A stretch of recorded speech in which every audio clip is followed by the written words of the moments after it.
The fluorescent lights above me buzzed like angry wasps, their harsh white glare making everything in the convenience store look washed out and lifeless. My hands trembled as I restocked the bottom shelf with energy drinks, my swollen belly pressing against my thighs as I crouched. 8 months pregnant, and here I was, working the graveyard shift because rent didn't pay itself, and my dignity had long since packed its bags and left. The electronic door chime sang its artificial melody as another customer entered. I didn't look up. I'd learned months ago that making eye contact only invited questions I couldn't answer, pity I didn't want, or worse, recognition from someone who remembered me from before. Before Marcus, before the pregnancy, before my life became this endless loop of exhaustion and fear. "Excuse me." The voice cut through the store's stale air like a blade through silk, smooth, controlled, dangerous in a way I couldn't quite name. My spine stiffened involuntarily, some primal part of my brain registering threat even before I turned around. I looked up slowly, my knees protesting as I struggled to stand. The first thing I saw were shoes. Expensive Italian leather, polished to a mirror shine, completely out of place in this dingy part of downtown at 2 a.m. My gaze traveled upward, past charcoal slacks that probably cost more than 3 months of my rent, past a black dress shirt that fit like it had been tailored to his exact measurements. Then I saw his face. He couldn't have been more than 30, with sharp cheekbones that cast shadows across his olive skin, and dark hair swept back from his forehead in a style that suggested both money and complete indifference to trends. But it was his eyes that stopped my breath, dark as midnight, assessing me with an intensity that made me feel simultaneously exposed and seen. Actually seen, maybe for the first time in months. Behind him, near the door, stood a man built like a concrete wall, wearing an earpiece and a blank expression that screamed security. Not a friend, not a casual companion, a guard. "The cigarettes," the man in front of me said, his accent barely there but present enough to suggest he wasn't born in this country. Davidoff, behind the counter. Of course. My voice came out smaller than I intended, and I hated myself for it. I'd spent my entire pregnancy learning to make myself invisible, to take up less space, to apologize for existing. "I'll get those for you right away." As I moved behind the counter, I felt his gaze following me. Not leering. This wasn't the crude attention I'd grown accustomed to from late-night customers who thought a pregnant woman working alone was fair game for comments and wandering eyes. This was different. Calculated. Like he was solving an equation that happened to include me as one of the variables. My fingers fumbled with the cigarette display, and I cursed silently. The baby kicked, hard, right against my ribs, making me gasp. "Are you all right?" His voice had moved closer. He now stood directly across the counter from me, and I could smell his cologne, something expensive with notes of bergamot and cedar, a scent that belonged in penthouses and private clubs, not in a store that sold day-old hot dogs and lottery tickets. "Fine," I lied, finally retrieving the cigarette pack. "Just, the baby doesn't like late nights." "You work alone here?" He didn't reach for the cigarettes I held out. Instead, he continued studying me with those penetrating dark eyes. "At this hour?" "Someone has to." I set the pack on the counter, creating a barrier between us. "Will that be all?" "No security, no cameras that work." He glanced around the store with a professional assessment that made alarm bells ring in my head. "You realize how dangerous this is." It wasn't a question. I can take care of myself. Even as I said it, I knew how absurd it sounded. I was 8 months pregnant, alone, working for minimum wage in the worst part of the city. I couldn't take care of anything. Something shifted in his expression. Not quite pity, but close. "When are you due?" 3 weeks. The words escaped before I could stop them. I never talked about the pregnancy with customers. Never. But something about his directness, his complete lack of judgment, loosened my tongue. "Look, do you want the cigarettes or not? Because I have inventory to finish before my shift ends." "You shouldn't be doing inventory, not in your condition." He pulled out a wallet, black leather, thick with what looked like hundreds. "Who's the father?" The question hit me like a physical blow. My hands instinctively moved to my belly, protective, even though the baby's father had stopped being worthy of protection the moment he'd laughed in my face and told me to take care of it or deal with it alone. That's none of your business. My voice came out sharper than intended, but I didn't apologize. Some wounds were too fresh, too raw, even for mysterious strangers with expensive cologne and watchful eyes. Marcus Chen. He said the name like he was reading it off a list, casual but precise. Hedge fund manager, engaged to Senator Richardson's daughter as of 6 months ago. The floor seemed to tilt beneath my feet. How did he know? I'd told no one. Not the manager who hired me, not the other night shift worker who sometimes covered my breaks, nobody. Marcus had made it clear that if I caused trouble, if I tried to claim anything from him or damage his reputation, I'd regret it, and I'd believed him, because men like Marcus always kept their promises when it came to destruction. How do you... I couldn't finish the sentence. My heart hammered against my ribs, and the baby kicked again, sensing my distress. I make it my business to know things. He placed $300 bills on the counter, far more than the cigarettes cost. Especially when those things happen in my city. His city.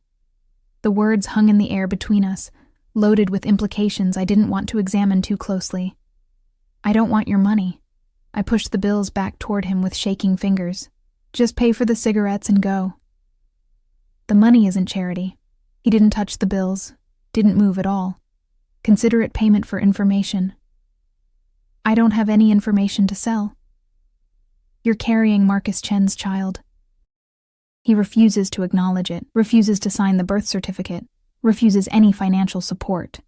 His voice remained level, but something cold crept into those dark eyes. That's information I find interesting. Terror and confusion warred in my chest. Why? What do you want from me? Nothing. The word should have been reassuring, but the way he said it, soft, almost gentle, only frightened me more. But I want something from him. Before I could respond, the electronic chime sang again. 2 men entered, their movements too synchronized, too purposeful. They weren't here to buy milk and bread. My hand moved instinctively toward the panic button under the counter, but the man across from me caught my wrist.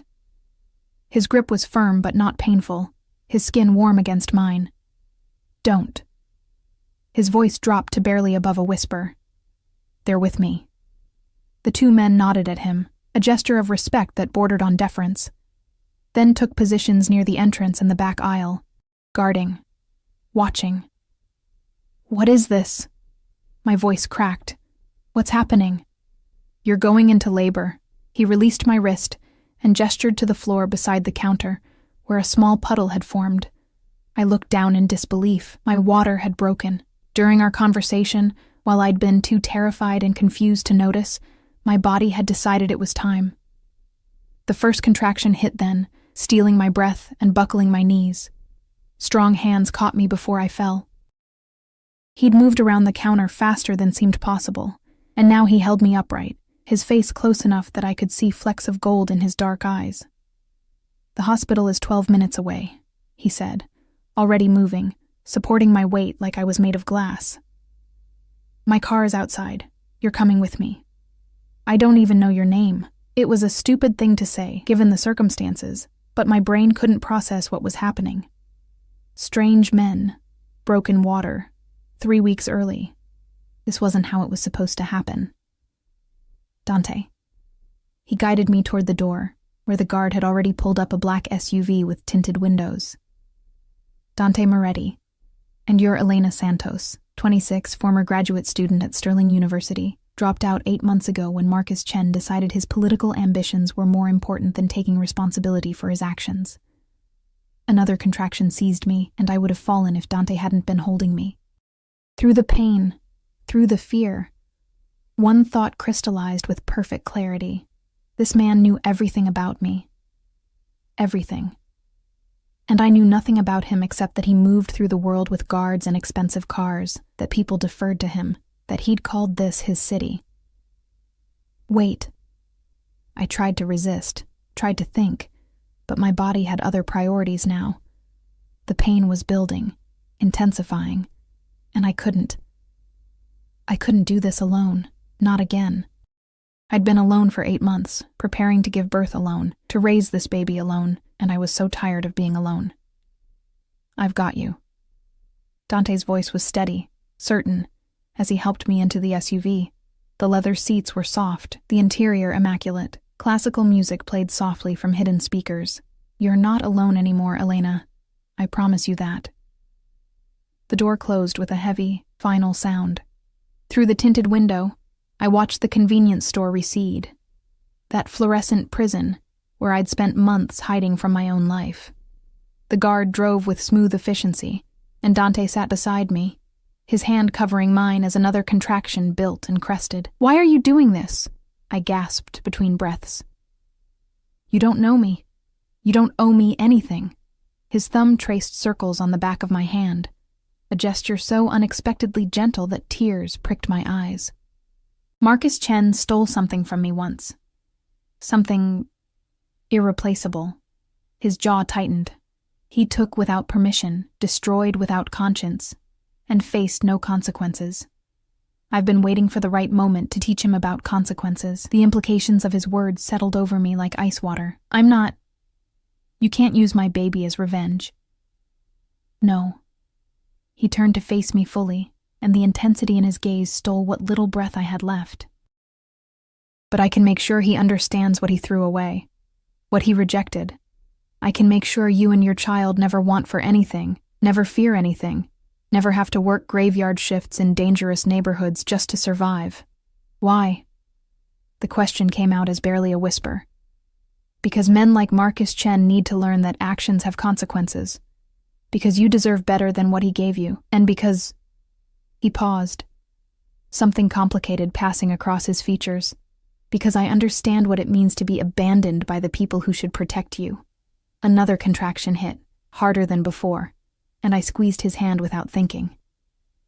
He didn't flinch, didn't pull away. Instead, he leaned closer, his voice low and steady in my ear. "Breathe, Elena. Just breathe. I've got you." The hospital loomed ahead, all bright lights and antiseptic promises. As the SUV pulled up to the emergency entrance, as nurses rushed toward us with a wheelchair, as Dante gave crisp instructions to people who seemed to jump at his every word, one truth crystallized in my pain-hazed mind. I'd just walked out of one prison and possibly into another. But this one came with Italian leather shoes, expensive cologne, and dark eyes that promised both protection and possession. And God help me, I wasn't sure which terrified me more. The delivery room was a blur of white coats and urgent voices, of pain that felt like it would split me in half, and exhaustion so complete I couldn't remember what it felt like to not hurt. But through it all, through every contraction that made me scream into the sterile air, through every moment I thought I couldn't survive another second, there was a hand holding mine, Dante's hand. He'd stayed. When the nurses had tried to escort him to the waiting room, explaining that only family was allowed in delivery, he'd simply looked at them with those dark, unreadable eyes and said, "I am family." Something in his tone, or perhaps the way the hospital administrator had suddenly appeared and whispered frantically to the nursing staff, made the rules disappear. No one questioned him again. "You're doing beautifully," he murmured, during a brief reprieve between contractions. His thumb continued those gentle circles on my skin, an anchor in the storm. "Just a little longer. I can't." Tears streamed down my face, mixing with sweat. "I can't do this. It's too much. I'm not strong enough." "Yes, you are." His free hand brushed damp hair from my forehead, the gesture so intimate it should have felt invasive. Instead, it felt like relief. "You've been strong for 8 months, Elena. Strong enough to survive alone, to work when you should have been resting, to carry this baby without support. This is just one more thing you'll survive." Another contraction seized me, and I gripped his hand hard enough that I must have hurt him. He didn't make a sound, didn't pull away. When it passed, I looked at him through tears and pain-blurred vision. "Why are you still here?" My voice was hoarse from screaming. "You don't have to. You barely know me." Something shifted in his expression. A crack in that controlled facade. My sister died in childbirth. The words were quiet, almost lost in the beeping of monitors and the bustle of medical staff. 10 years ago, she was alone because the father had left her, because my family had disowned her for getting pregnant outside marriage, because I was too young and stupid to protect her the way I should have. The raw pain in his voice cut through my own agony. Dante, no one should go through this alone. His jaw tightened. No one. And since I can't save her, I can at least make sure history doesn't repeat itself with you. Before I could process his confession, before I could untangle the complex web of guilt and protection and something darker he'd just revealed, the doctor appeared between my legs, her voice bright with professional enthusiasm. All right, Elena, it's time to push. The next 30 minutes existed outside of time. There was only pain and pressure and the overwhelming animal instinct to push, to expel, to survive. Dante's voice in my ear, steady and low, counting with me, his hand in mine, absorbing my pain through touch alone. And then, suddenly, impossibly, a cry split the air. "It's a girl," the doctor announced, lifting a tiny, perfect creature covered in vernix and blood. A beautiful, healthy girl. They placed her on my chest, this impossible human I'd carried for 8 months, and the world tilted on its axis. She was so small, so fragile, with a shock of dark hair and eyes squeezed shut against the harsh lights. Her tiny fist waved in the air, searching, and I caught it with trembling fingers. "Hi, baby," I whispered, tears flowing freely now for an entirely different reason. "Hi, sweet girl. I'm your mama." She made a small sound, somewhere between a cry and a sigh, and nestled against my skin. In that moment, nothing else mattered. Not Marcus, not his rejection, not the uncertainty of my future. There was only this perfect, warm weight against my chest, this new life that was somehow both me and completely herself. "She's beautiful." Dante's voice was rough, and when I glanced at him, I saw something raw in his expression. Wonder, maybe, or grief, or some combination of both. "What will you name her?" "Sophia." The name came without thought, but it felt right. "It means wisdom. I want her to be wiser than I was." "Sophia Santos." He tested the name, his accent making it sound musical. "It suits her." The nurses took her then, to clean and measure and perform all the mysterious rituals of newborn care. I felt her absence like a physical wound, but exhaustion was already pulling me under. The last thing I remembered before sleep claimed me was Dante's hand still holding mine, and his voice, barely above a whisper. "I'll keep you both safe. I swear it." I woke to sunlight streaming through hospital blinds and the antiseptic smell of clean sheets. For a moment, I couldn't remember where I was or why every muscle in my body screamed in protest. Then memory flooded back, the convenience store, the broken water, Dante Moretti with his dark eyes and dangerous promises, Sophia. I sat up too quickly, ignoring the pain, panic rising in my throat. Where was she? Where was my baby? "She's in the nursery."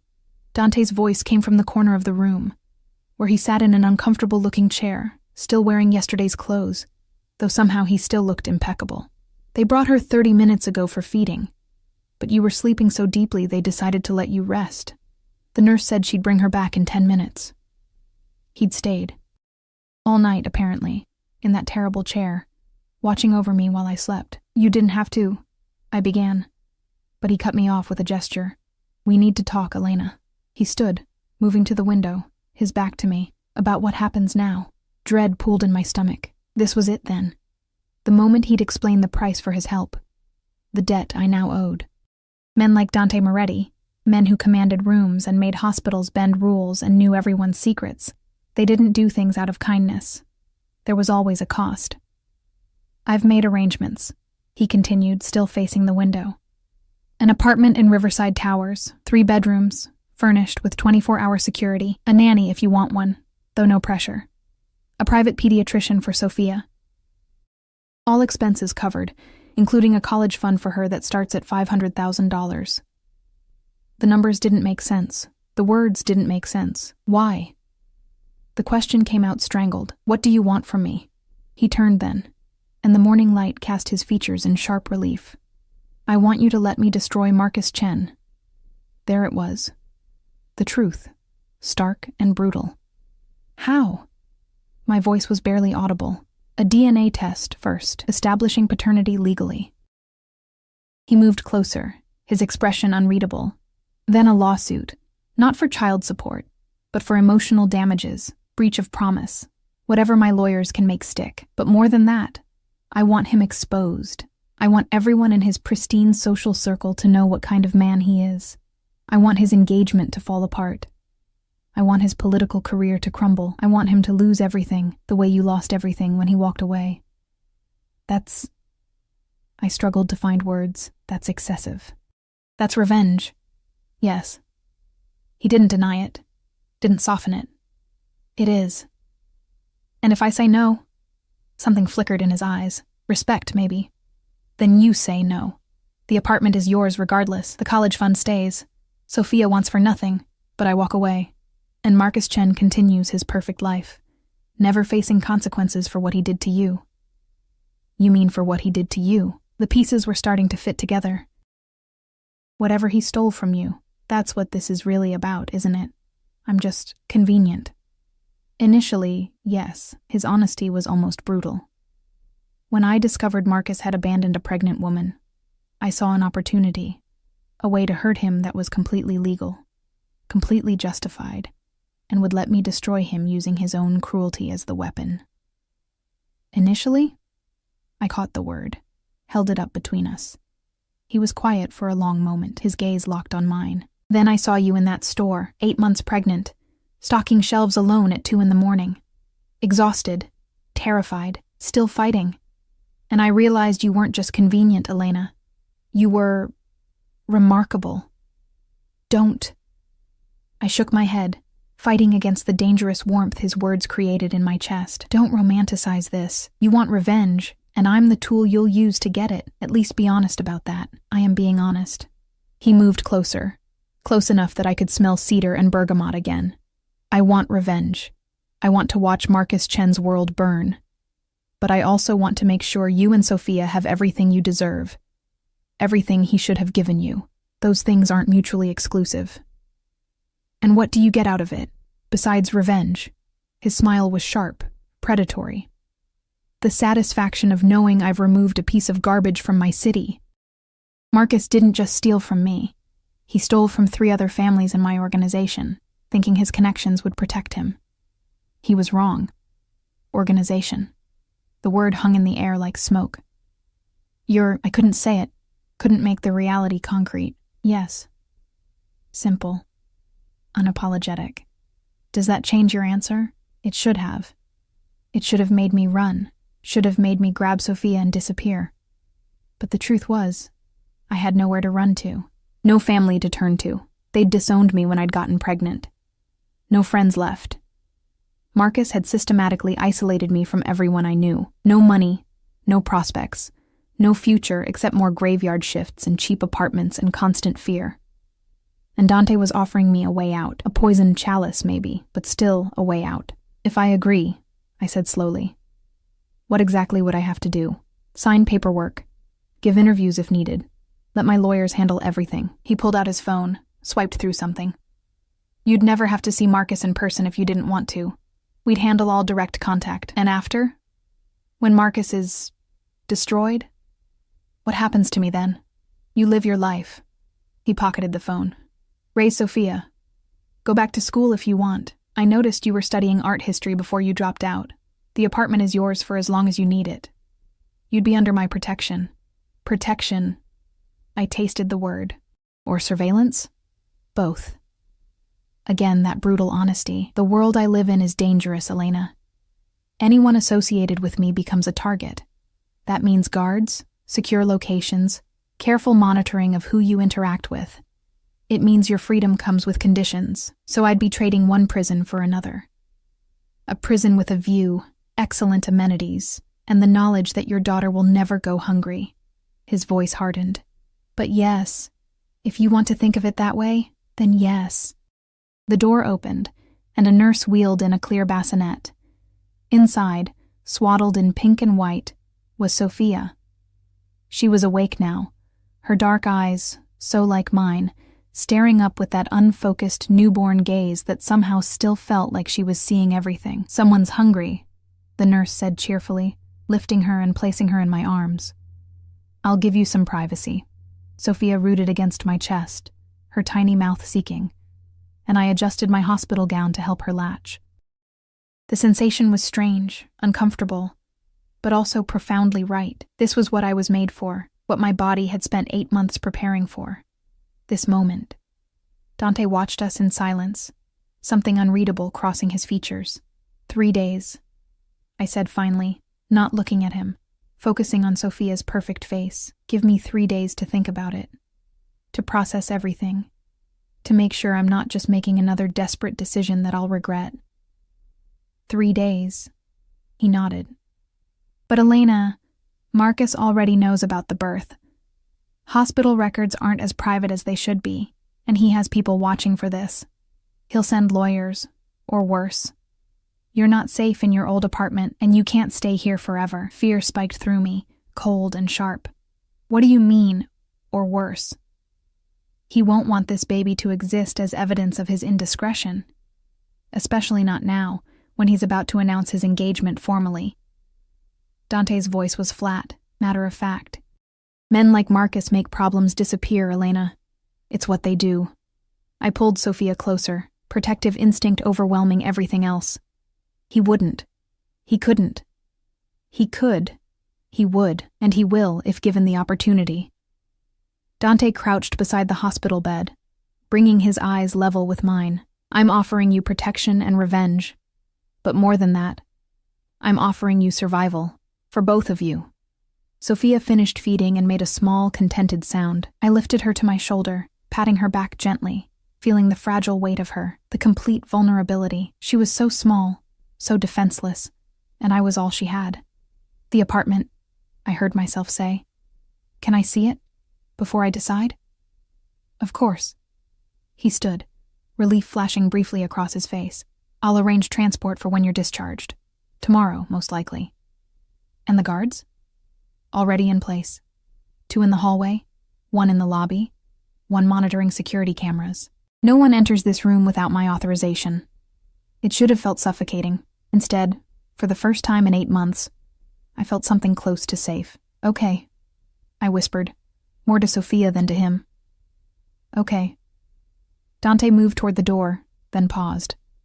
"Elena, for what it's worth, I meant what I said.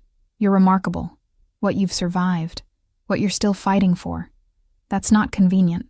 That's extraordinary." Then he was gone, leaving me alone with my daughter and a choice that felt less like freedom and more like falling. But maybe, I thought, watching Sophia's eyes drift closed in peaceful sleep, maybe falling wasn't always bad. Maybe sometimes someone caught you. The apartment was nothing like I'd imagined. I'd pictured something cold and modern, all glass and chrome and impersonal luxury. Instead, Riverside Towers Unit 47B was warm. Cream-colored walls, hardwood floors that gleamed in the afternoon light, furniture that looked comfortable rather than merely expensive. The living room had floor-to-ceiling windows overlooking the river, where sunlight danced on water like scattered diamonds. "The nursery is this way." Dante's voice pulled me from my stunned examination of a kitchen that was larger than my entire previous apartment. He carried Sophia's car seat with surprising gentleness, navigating the space like he'd been here before. He probably had, overseeing every detail, making sure everything was perfect. The nursery stole my breath, soft sage-green walls, a white crib with delicate floral bedding, a rocking chair positioned near the window, with a small bookshelf already filled with children's books. A changing table stocked with diapers, wipes, creams, everything I'd been worrying about buying, everything I'd lost sleep over figuring out how to afford. "There's a monitor system," Dante said, setting the car seat down carefully. Sophia slept on, oblivious to her new surroundings. "Cameras in here and the hallway. Feed goes to your phone and to the security office downstairs. If she so much as hiccups, someone will know." "It's too much." The words felt inadequate. "This is all..." "It's too much. It's what you deserve." He moved to the window, adjusting the curtains. "What Sophia deserves," A safe place to grow up, where you don't have to choose between rent and food, between her needs and your own. I wanted to argue, to insist I could have managed somehow, but we both knew it would be a lie. I'd been drowning, and he'd thrown me a lifeline. The fact that the lifeline came with strings attached didn't make it any less necessary. The master bedroom has an ensuite, he continued. All business now. Linens are in the closet. Kitchen is fully stocked. I had my housekeeper handle it. If you need anything else, there's a phone by the door. Press 1 for security, 2 for my direct line. Your direct line? I turned to face him. Why would I need that? Because in 3 days, you're going to give me your answer. His dark eyes held mine, and depending on what you decide, we'll either be working together very closely, or I'll be leaving you alone to live your life. Either way, you should be able to reach me. And if I say yes, if I agree to help you destroy Marcus, the words tasted strange on my tongue. Destruction, revenge, such violent concepts for someone who'd spent her whole life trying to be good, to follow rules, to not make waves. Then tomorrow, we start the legal process. DNA test for Sophia, paternity filing, lawsuit preparation. He ticked off items like a general planning a campaign. My lawyers are the best in the city. They'll make sure everything is airtight, make sure Marcus can't wriggle free. He has money, connections. His fiancé's father is a senator, and I have more of all three. The statement wasn't a boast, just fact. Elena, you need to understand something. In my world, I'm not just powerful. I'm untouchable. The people who should be hunting me, they're on my payroll. The politicians who should be my enemies, they owe me favors. When I move against Marcus Chen, it won't be a fight. It'll be an execution. The metaphor made me flinch. You're not going to actually kill him. No. Dante's smile was cold. Death would be mercy. I want him to live with what he's lost, with the knowledge that his own cruelty destroyed him. I want him to wake up every day and remember that he threw away a daughter, and that decision cost him everything. Sophia stirred in her car seat, making small sounds of distress. I moved automatically, unbuckling her and lifting her against my chest. She settled immediately, her tiny hand fisting in my shirt, and I felt that now familiar surge of fierce, overwhelming love. What if it affects her? I asked quietly. What if all this, the lawsuit, the publicity, the scandal, what if it hurts Sophia somehow? By the time she's old enough to understand any of it, it'll be ancient history. He moved closer, his gaze softening as he looked at her. And she'll grow up knowing her mother fought for her, stood up against the man who tried to pretend she didn't exist. That's not a burden, Elena. That's a gift.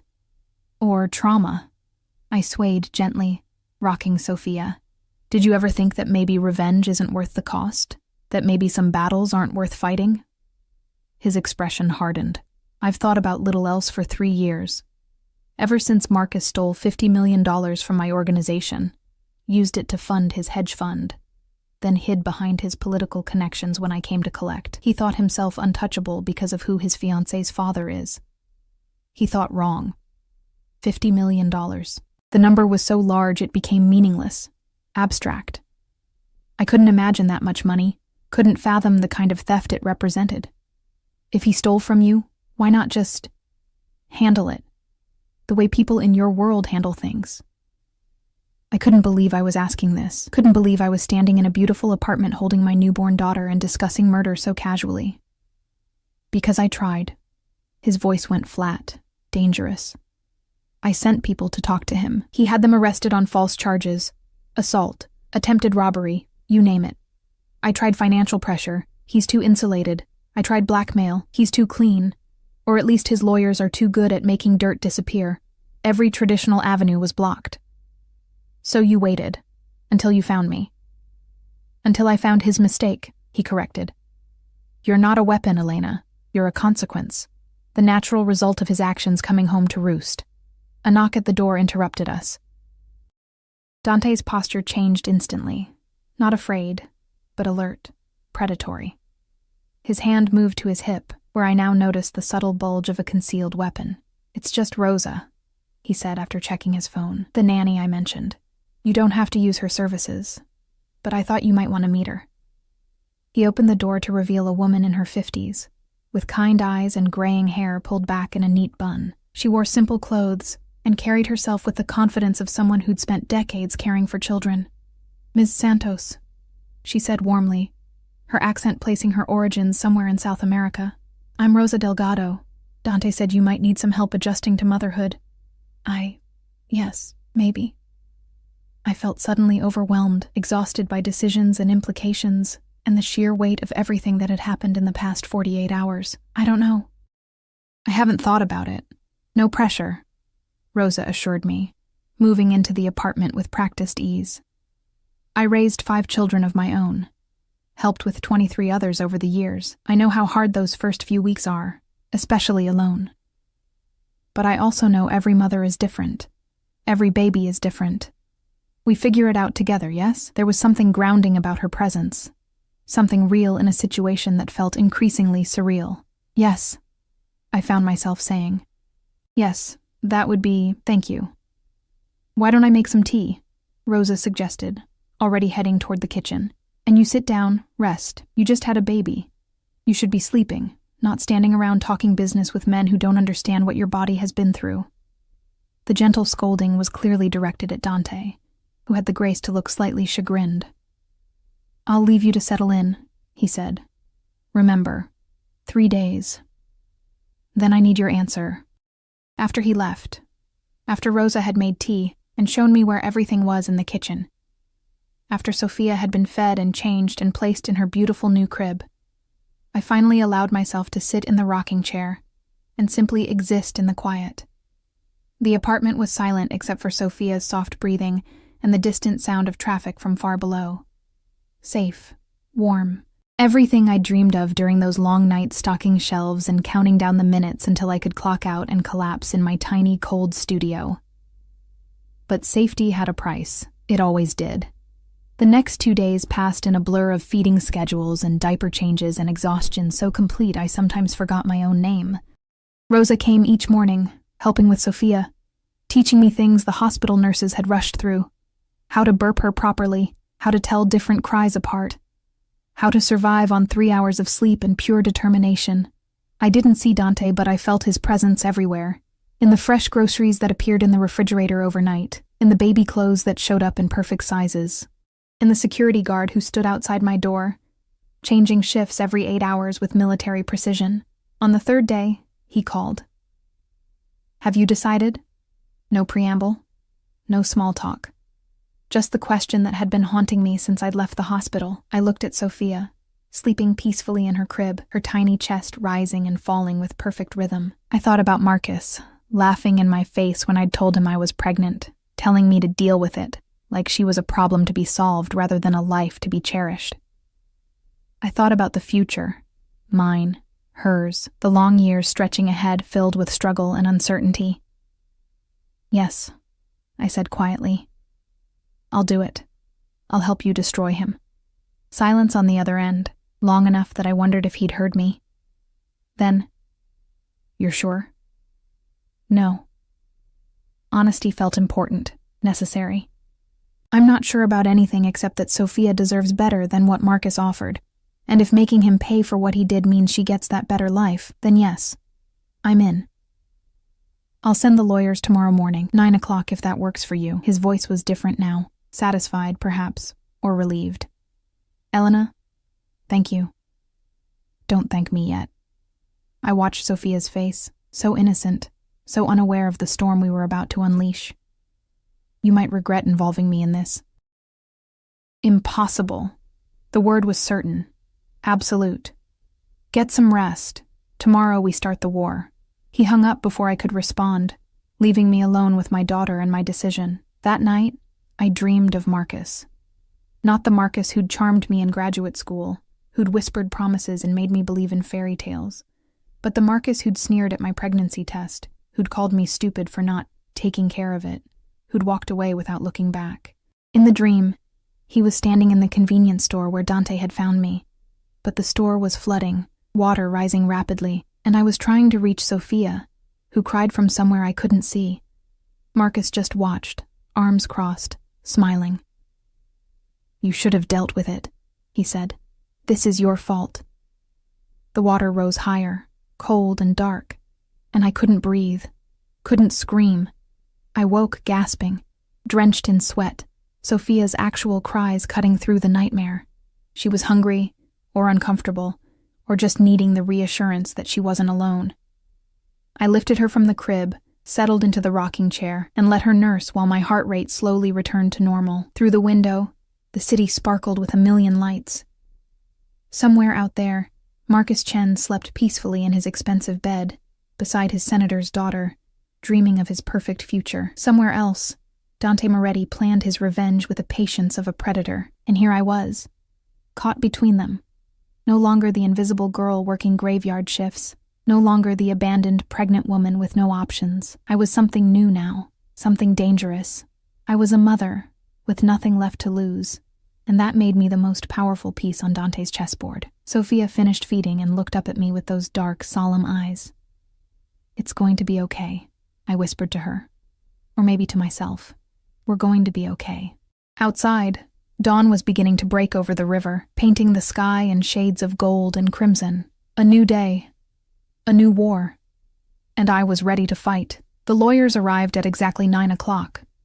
3 of them in matching navy suits carrying leather briefcases that probably cost more than my previous year's salary. They were polite, efficient, and terrifyingly competent. Within an hour, they'd explained paternity law, custody rights, and civil litigation in terms even my exhausted brain could understand. The DNA test was simple, a cheek swab for Sophia, documentation for Marcus that they'd handle obtaining through proper channels, which I suspected meant channels that weren't entirely proper at all. The lawsuit would take longer, they explained, but the publicity could start immediately if I was willing. "We'll need you to give a statement," the lead attorney said, a woman named Catherine Chen. No relation to Marcus, she'd assured me with a tight smile. About the relationship, the pregnancy, his abandonment. The more detailed, the more sympathetic, the better. Sympathetic. I tasted the word, hated it. "You mean you want me to play the victim?" "You are the victim," Catherine corrected gently. "We're just making sure everyone else sees that clearly." After they left, after Sophia had been fed and put down for her morning nap, I stood at the window staring out at the river and feeling the weight of what I'd agreed to settle over me like concrete. My phone buzzed. A text from an unknown number. Rooftop. 1 hour. D. The building's rooftop garden was something from a magazine. Manicured plants in elegant planters, comfortable seating areas, a pergola draped with flowering vines. And standing at the edge, looking out over the city like he owned it, was Dante. He'd changed since I'd last seen him. Gone was the businessman appearance. Today, he wore dark jeans and a black Henley that emphasized the lean muscle of his frame. He looked younger, more dangerous, like the veneer of civilization had been stripped away to reveal something primal underneath. The lawyer said it went well. He didn't turn around, didn't acknowledge my approach beyond the words. They said a lot of things. I moved to stand beside him, keeping a careful distance between us. Mostly about how this is going to destroy Marcus's life. Good. Simple. Brutal. That's the point. Is it? I finally asked the question that had been eating at me. Or is there something else you're not telling me? Some other reason you hate him this much? For a long moment, he was silent. Then, "Do you know how my sister died?" The change of subject threw me. "You said childbirth. She bled out on the floor of a cheap clinic." His voice was flat, emotionless, which somehow made it worse. Because the father, a man from a good family with political connections, convinced her that she couldn't go to a real hospital, that her pregnancy would ruin his career, so she went to this place, this butcher shop, and she died there while he was at a fundraiser with his senator father. Ice flooded my veins. Marcus's fiancé's father. Senator Richardson. Yes. Dante's hands gripped the railing, knuckles white. The same man who covered up what happened to Isabella, who paid off the clinic, who made sure his precious son-in-law-to-be faced no consequences. And now that son-in-law is Marcus Chen, who took my money and thinks himself untouchable because of that connection. So this isn't just about revenge. Understanding crashed over me. This is about making sure history doesn't repeat itself. About stopping Marcus before he does to someone else what was done to Isabella. Partially. He finally turned to face me, and the raw pain in his eyes stole my breath. But mostly, it's about making sure the men who think they can use and discard women without consequence learn that they're wrong, that eventually, their actions catch up with them. Even if it means using me and Sophia as weapons, especially then. He moved closer, and I forced myself not to step back. Because you and Sophia are the living proof of his cruelty. You're the consequence he tried to pretend didn't exist, and when I'm done, everyone will know exactly what kind of man he is. And what kind of man are you, Dante? The question escaped before I could stop it. You talk about consequences and justice, but you're a criminal. You hurt people. You've probably killed people. How is what you do any different than what Marcus did? His laugh was sharp, humorless. I never pretended to be a good man, Elena. I've never lied about what I am or what I do. But I have a code. I don't hurt innocents. I don't abandon my responsibilities. And I always, always keep my promises. Can Marcus say the same? No, I admitted quietly. He can't. Then stop trying to find equivalence where there isn't any. He reached out, his fingers brushing my cheek with unexpected gentleness. You're not making a deal with the devil. You're making a deal with someone who understands what it means to be powerless, and who's offering you power in return. The touch sent electricity through me, inappropriate and dangerous, and impossible to ignore.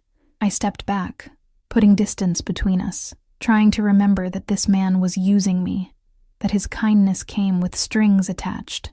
The statement the lawyers want, I said, forcing my voice to stay steady. When do they need it? Whenever you're ready. He lowered his hand, something like disappointment flickering across his features. But Elena, the sooner we move, the less time Marcus has to prepare his defense. Speed is a weapon in cases like this. Then I'll do it today. Decision crystallized in my chest. I'll tell them everything. How we met. How he pursued me. How he promised me a future and then threw me away the moment that future became inconvenient. I'll make sure everyone knows exactly who Marcus Chen is. Good. Approval warmed his voice. That's good. My publicist will coordinate with Catherine. We'll release the statement through proper channels, make sure it reaches the right people. And then what? We just wait for him to fall apart? Then we watch him scramble. Dante's smile was predatory. He'll try to discredit you first, claim the baby isn't his, that you're a gold digger, that this is all a scheme. But the DNA test will prove paternity, and my lawyers will bury him in documentation. Text messages, witnesses who saw you together, medical records showing prenatal care you couldn't afford. Every piece of evidence will show the truth, that he's a coward who abandoned his own child. The venom in his voice should have frightened me. Instead, I felt something else. Something dark and satisfied and deeply, shamefully vindictive. I want to see him, I heard myself say, when it all falls apart, when his engagement ends and his career crumbles. I want to see his face. Dante's expression shifted, something dangerous and approving lighting his eyes. That can be arranged, though I warn you, seeing your enemy destroyed up close can be intoxicating. Maybe I want to be intoxicated. The words came out fiercer than I intended. Maybe I'm tired of being the good girl who accepts her fate and moves on. Maybe I want him to hurt the way he made me hurt. There she is. His voice was barely above a whisper. The fire I saw in that convenience store, the strength that kept you fighting when you should have broken. Don't hide that, Elena. Not from me. We stood there, inches apart.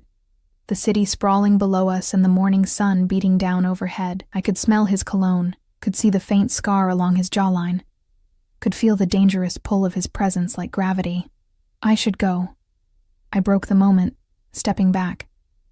Sophia will wake soon, and I need to write that statement while I'm still angry enough to do it justice. Elena. He caught my wrist as I turned to leave.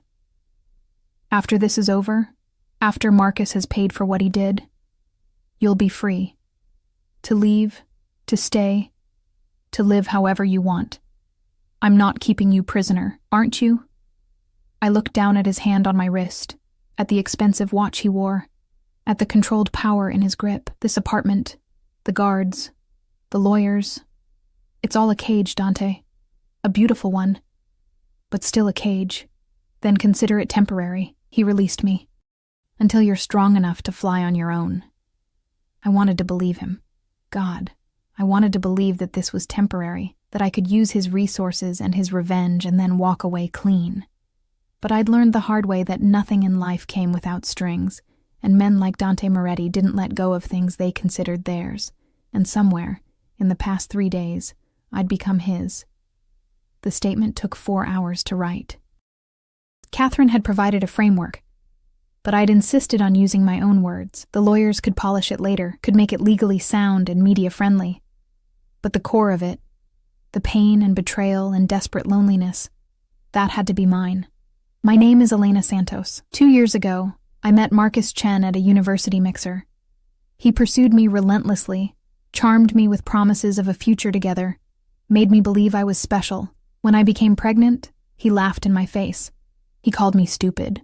He told me to deal with it and walked away. I have not received a single dollar from him, a single call, a single acknowledgement that his daughter exists. This is who Marcus Chen is, a man who creates life and then pretends it never happened.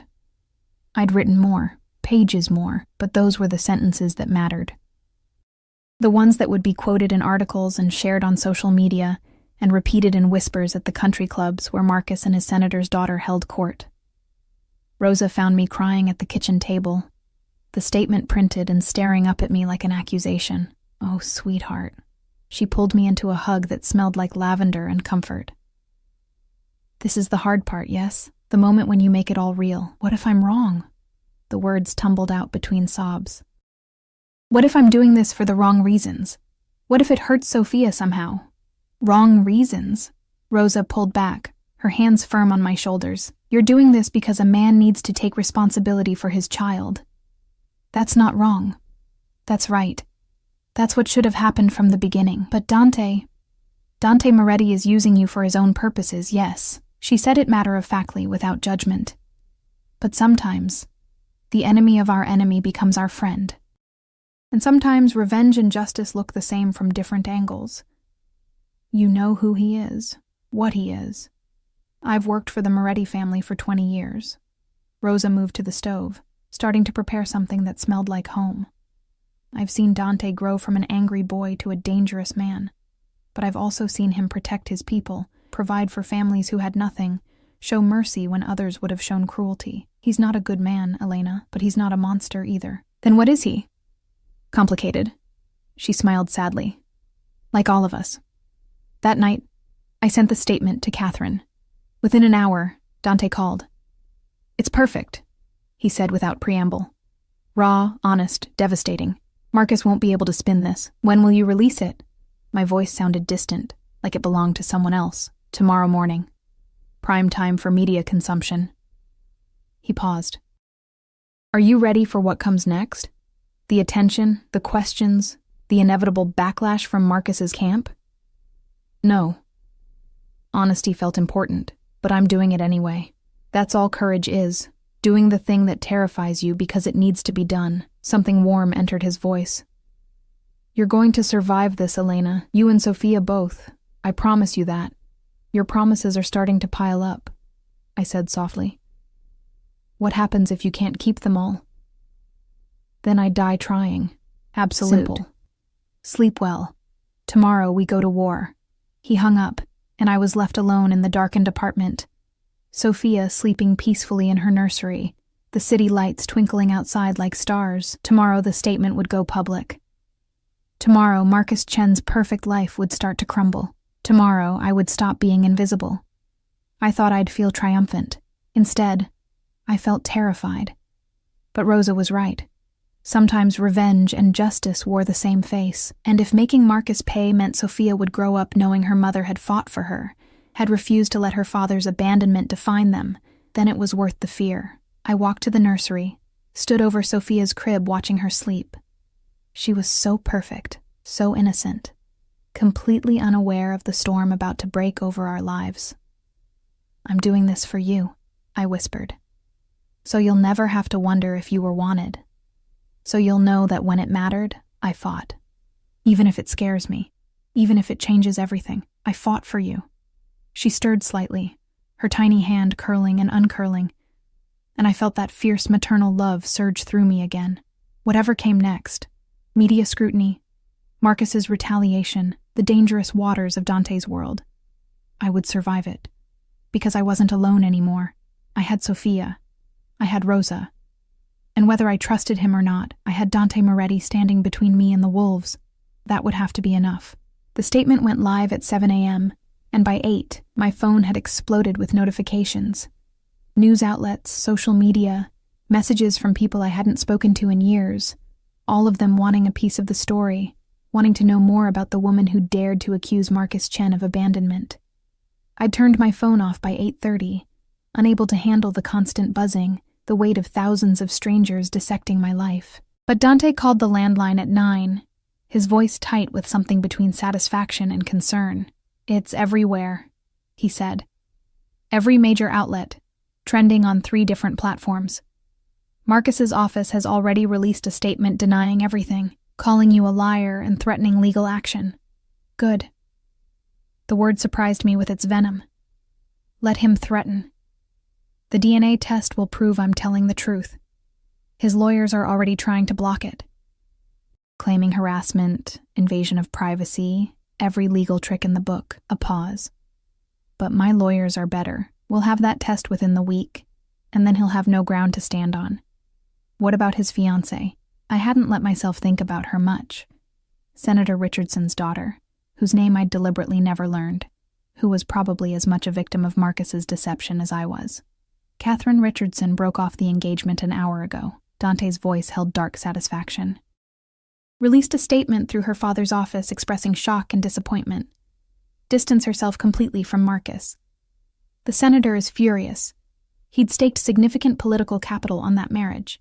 Part of me felt guilty. Catherine hadn't done anything wrong except fall for the same lies I had. But another part, the part that had spent 8 months alone and terrified, felt only grim vindication. So what happens now? Now we wait for him to make a mistake. Dante's tone shifted, becoming harder. Desperate men do stupid things, Elena. And Marcus is about to become very desperate. He was right. 2 days later, Marcus showed up at my building. I was in the nursery with Sophia when the security alert came through on my phone. Unauthorized visitor attempting to access the 47th floor. Identification confirmed as Marcus Chen. My blood turned to ice. Before I could even process what was happening, my apartment door burst open. Not Marcus. Dante, flanked by 2 guards, his face a mask of controlled fury. "He's in the lobby," he said without preamble.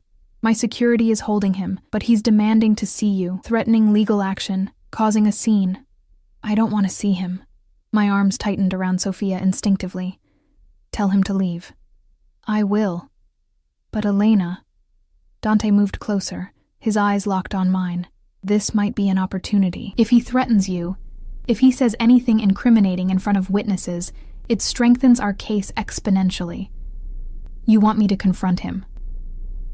Horror and something else, anticipation maybe, warred in my chest. "You want me to go down there. I want you to have the choice." His voice softened. "You can stay here, safe, and I'll have him removed. Or you can face him, with me and my people there to protect you, and show him that he doesn't scare you anymore." Sophia made a small sound, and I looked down at her perfect face. She was the reason for all of this. The lawsuit, the statement, the revenge. She deserved to have a mother who was strong, who didn't hide from the man who'd tried to pretend she didn't exist. "I'll go," I heard myself say. "But I'm bringing Sophia." Dante's expression shifted. Surprise, approval, something darker. "Are you sure?" "He needs to see her." My voice was steady now, certain. "He needs to see what he threw away." The ride down to the lobby felt eternal. Dante stood close enough that I could feel his heat, his presence a wall between me and the world. The guards flanked us, professional and alert, and in my arms, Sophia slept peacefully, unaware that she was about to meet her father for the first time. The lobby was empty, except for Marcus, held between 2 of Dante's security team, and the building's manager hovering nervously near the desk. Marcus looked different than I remembered. Thinner, with shadows under his eyes, and a wildness to his expression that spoke of sleepless nights and crumbling control. When he saw Sophia, his face went white. Elena. My name came out strangled. We need to talk. Alone. No. Dante's voice cut through the space like a blade. You don't get to make demands here. This is my building, my security, and Elena is under my protection. You speak to her with witnesses present, or you don't speak to her at all. Marcus's eyes darted between us, calculation and panic warring in his expression. So this is it? You're shacking up with some mobster, using our child as leverage to extort money from me? Our child? The words exploded out of me before I could stop them. You laughed in my face when I told you I was pregnant. You called me stupid. You told me to deal with it alone. Now suddenly she's our child? I was scared, Marcus said. And for a moment, he almost sounded sincere. I panicked. But I didn't think you'd actually go through with it. I thought you'd get rid of her, I finished, ice in my voice. That's what you wanted, wasn't it? For me to make your problem disappear so you could marry your senator's daughter and live your perfect life. It's not like that. But his eyes flickered away, unable to hold my gaze. I can help now. I can provide support, set up a fund. You can't buy your way out of this. Dante's voice was quiet, deadly. The statement is public.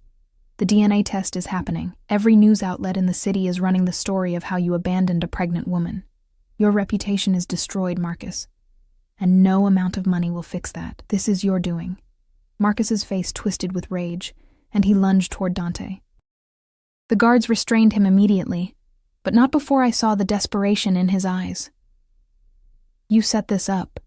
You used her to get to me because of that business with the investment fund. The $50 million you stole, you mean? Dante's smile was sharp. Yes, I remember. Did you really think there wouldn't be consequences? That you could rob from my organization and hide behind political connections forever? I have proof of what you are, Marcus spat. Documentation of your criminal activities. I've already given copies to federal investigators. You're finished, Moretti. The lobby went very still. Even Sophia seemed to sense the tension, stirring in my arms with a small cry of distress. Dante laughed, a sound completely devoid of humor. Federal investigators on whose payroll, Marcus? Because I can think of at least 3 who owe me significant favors. And Senator Richardson, your former future father-in-law, he's particularly motivated to distance himself from you right now. No one is coming to save you. You can't do this. Marcus's voice cracked. I'll fight you. I'll sue for custody. I'll claim parental rights. With what money? Dante moved closer, predatory. Your hedge fund is hemorrhaging clients as we speak. Your fiancé left you. Your political connections are severing ties to avoid contamination. You have nothing left, Marcus. Nothing except the consequences of your own cruelty. I watched Marcus's face as reality crashed over him, the understanding that he'd lost, that his perfect life had crumbled, that his own actions had destroyed everything he'd built. And I felt nothing.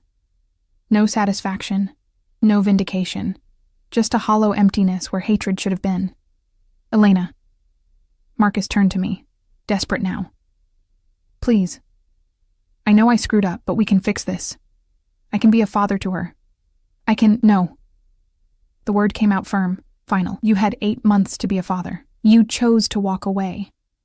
That choice has consequences, Marcus. For you, not for her. So you're just going to let him keep you.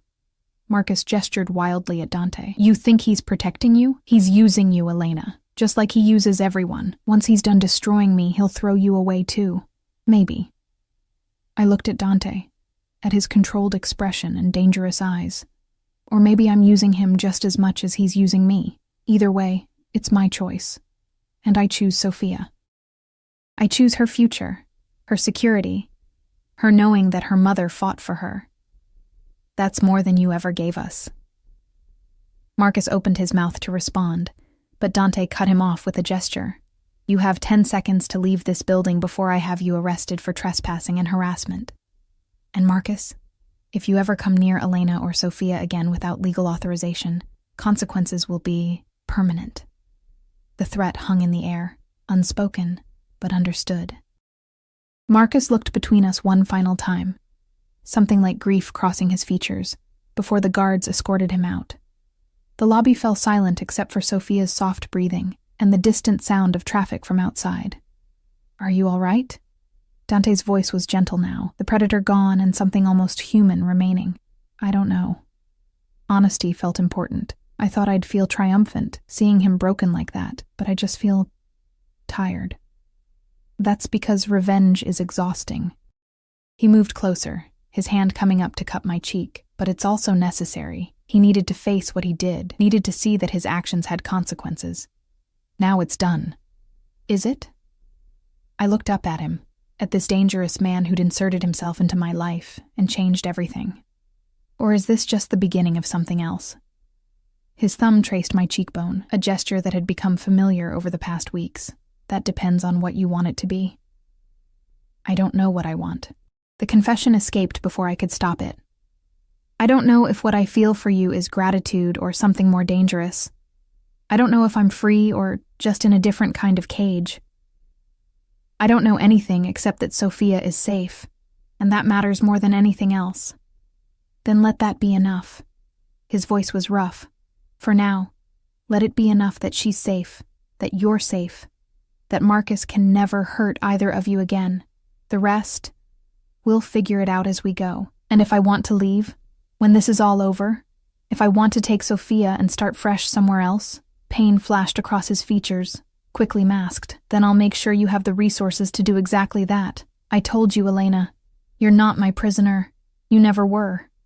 But you want me to stay. It wasn't a question. Yes. Simple. Honest. Raw. I want you to stay. Not because you owe me, not because you're afraid to leave, but because you choose to.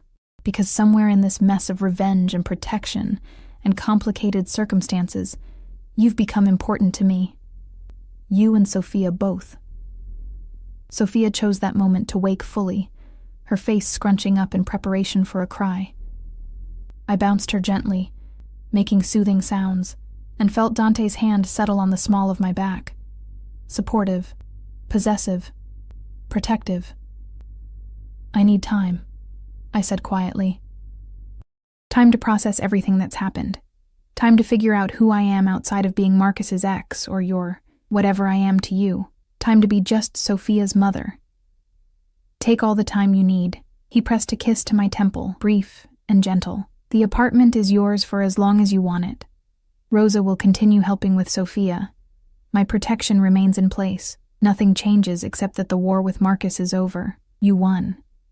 We won, I corrected. This was your revenge as much as my justice. Then we both won. His smile was slight but genuine, and that's rare enough to celebrate. 3 months later, the DNA test had confirmed paternity beyond any doubt. Marcus's lawyers had tried everything to suppress it, to claim procedural errors, to dispute the results.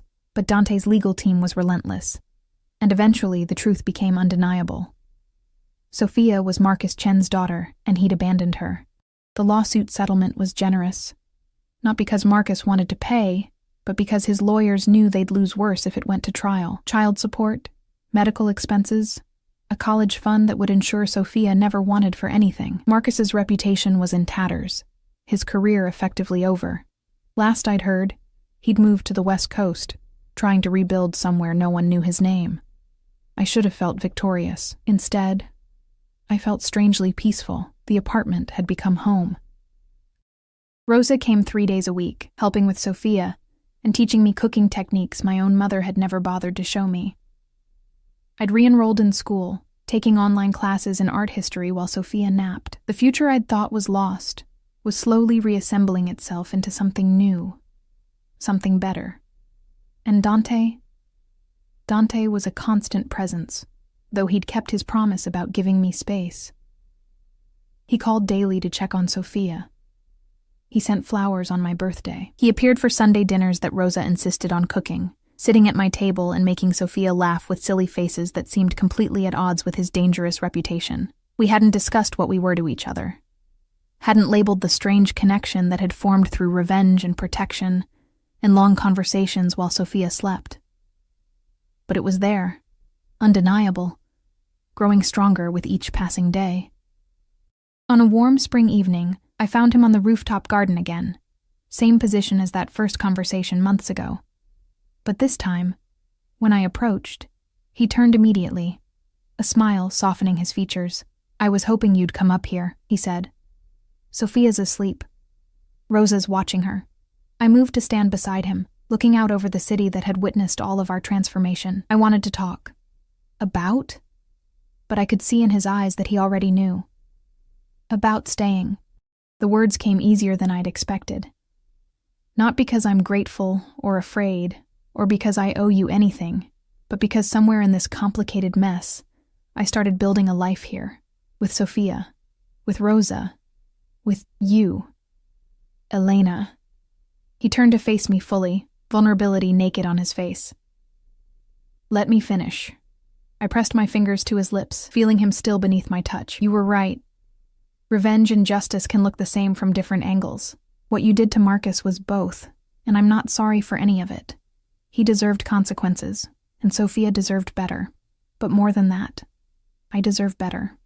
I deserve a life where I'm not invisible, where I'm not apologizing for existing, where I can be strong and soft and complicated all at once. You are all those things." His voice was rough.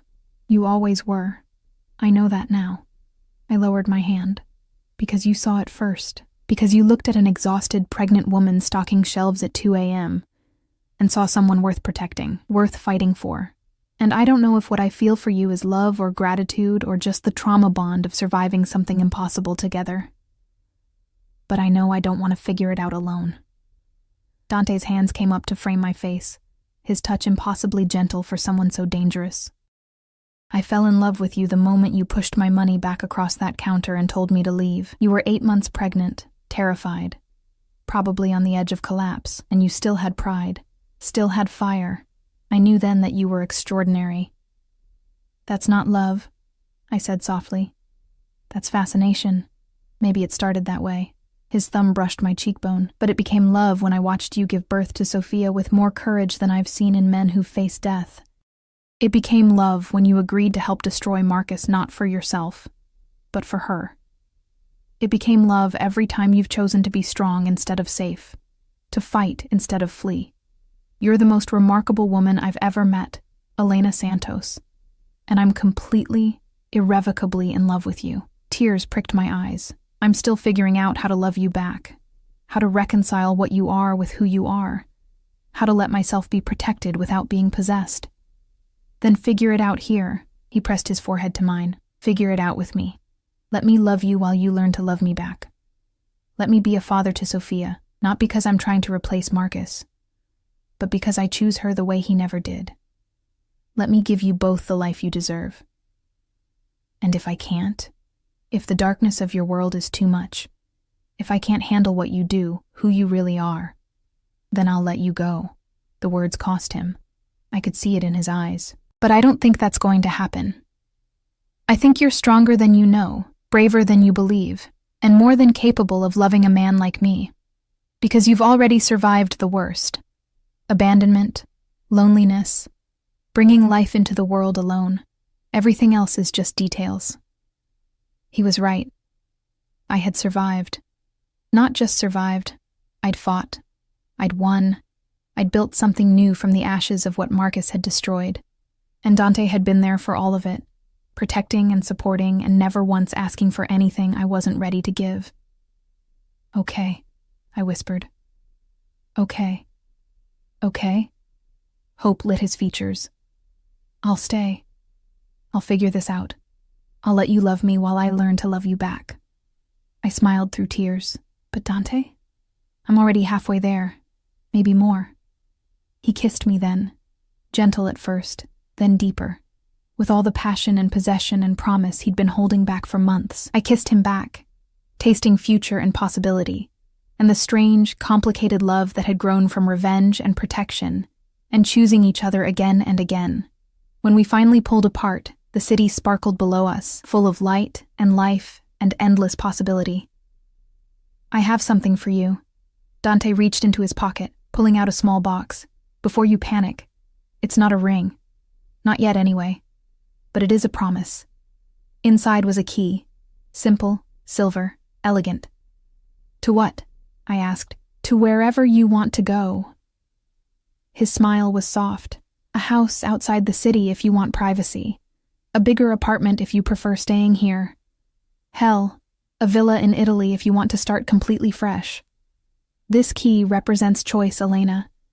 The freedom to build the life you want, wherever that takes you, as long as you'll let me be part of it. I closed my fingers around the key, feeling its weight, its possibility. I think I'll stay here, I said finally. This apartment has become home. Sophia's nursery is perfect, and the rooftop garden has excellent views for conversations about complicated things. Like love? Like love. I leaned into him, feeling safe and strong and seen. Like building a family from broken pieces. Like revenge and justice and second chances. Like all the complicated, messy, beautiful things that make life worth living. Below us, the city hummed with life. Above us, stars pierced the darkening sky. And between us, Sophia slept peacefully, dreaming infant dreams, completely unaware that her mother had just chosen love over fear, future over past, the complicated, dangerous man who'd saved them both over the safe emptiness of going it alone. Marcus had tried to make us disappear. Instead, we'd become visible, powerful, worthy of protection and love and all the beautiful complications that came with choosing to stay. And in the end, that was the best revenge of all.